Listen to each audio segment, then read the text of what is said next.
દૈનિક બાઇબલના વાંચનો. તારીખ 1 જૂન 2026, સામાન્ય કાળના 9મા અઠવાડિયાનો સોમવાર. આજે માતા ધર્મસભા સંત જસ્ટિનનો તહેવાર ઉજવે છે. પહેલું વાંચન સંત પિતરના બીજા પત્રમાંથી અને શુભ સંદેશનું વાંચન સંત માર્ક કૃત ગ્રંથમાંથી.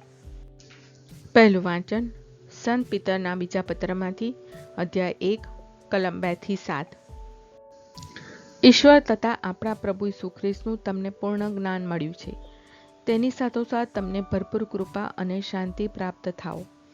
ઈસુ ખ્રિસ્તની દૈવી શક્તિએ ભક્તિમય જીવન માટે આવશ્યક એવું બધું જ આપણને બખ્શ્યું છે, જેણે પોતાના મહિમા અને પ્રતાપથી આપણને હાકલ કરી છે. તેનું તેણે આપણને પૂર્ણ જ્ઞાન આપ્યું છે. એ જ મહિમા અને પ્રતાપના બળે આપણને મહામૂલા અને મોટા વરદાનો પ્રાપ્ત થયા છે, જેથી એ વરદાનોને જોરે જગતમાં વાસનાથી વ્યાપેલી ભ્રષ્ટતાથી તમે બચી જાઓ અને દૈવી પ્રકૃતિના ભાગીદાર બનો. આ જ કારણસર તમારે પ્રાણપણે પ્રયત્ન કરીને તમારી શ્રદ્ધામાં સદાચારનો, સદાચારમાં જ્ઞાનનો, જ્ઞાનમાં સંયમનો, સંયમમાં દ્રઢતાનો, દ્રઢતામાં ભક્તિનો, ભક્તિમાં ભાતૃભાવનો અને ભાતૃભાવમાં પ્રેમનો ઉમેરો કરતા રહેવું જોઈએ. આ પ્રભુની વાણી છે, તે આપણો આધાર છે. શુભ સંદેશનું વાંચન સંત માર્ક કૃત ગ્રંથમાંથી અધ્યાય 12 કલમ 1-12. ગાદકે ખેડૂતો. પછી ઈસુએ તેઓને દ્રષ્ટાંતો મારફતે સમજાવવાનું શરૂ કર્યું. એક માણસે દ્રાક્ષની વાડી રોપી, તેની ફરતે વાડ કરી, ખાડો ખોદીને દ્રાક્ષનો કુંડ બનાવ્યો અને ચોકી માટે માળો બાંધ્યો. પછી વાડી ખેડૂતોને ભાગે આપી પોતે પરદેશ ચાલ્યો ગયો. મોસમ વખતે તેણે એક નોકરને ખેડૂતો પાસે વાડીના પાકનો ભાગ લેવા મોકલ્યો, પણ તે લોકોએ તેને પકડીને માર માર્યો અને ખાલી હાથે પાછો કાઢ્યો. ફરી બીજા નોકરને તેમની પાસે મોકલ્યો. તેણે તેમને માથામાં માર્યું અને તેનું ભારે અપમાન કર્યું.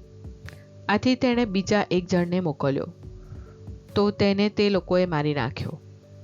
બીજા અનેકોને મોકલ્યા. તેમાંના કેટલાકને તેઓએ માર્યા ને કેટલાકને મારી નાખ્યા. હજી એની પાસે એક માણસ રહ્યો હતો, એનો પોતાનો વહાલો દીકરો. છેલ્લે એણે તેને પણ મોકલ્યો. મારા દીકરાની તો એ લોકો આમન્ય રાખશે, એવું તેણે ધાર્યું હતું.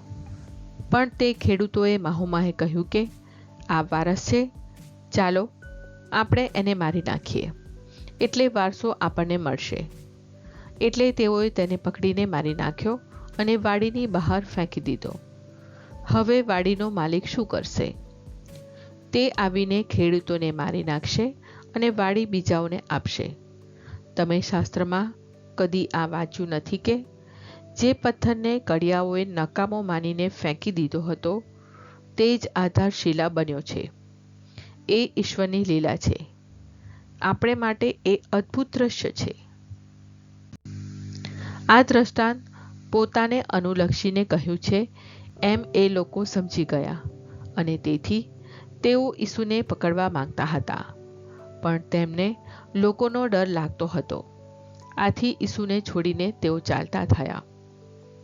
આ પ્રભુની વાણી છે, તે આપણો આધાર છે. પ્રાર્થના. ઓ મારા પ્રભુ ઈસુ, હું મારા પાપો માટે પસ્તાવો કરું છું. મારા પાપો માફ કરો. મારા હૃદયમાં આવો.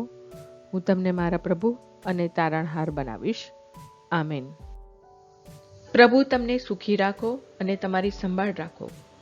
પ્રભુની તમારા ઉપર કૃપા દ્રષ્ટિ અને મહેરબાની હો. પ્રભુની તમારા ઉપર પ્રસન્નતા હો અને તે તમને શાંતિ બક્ષો.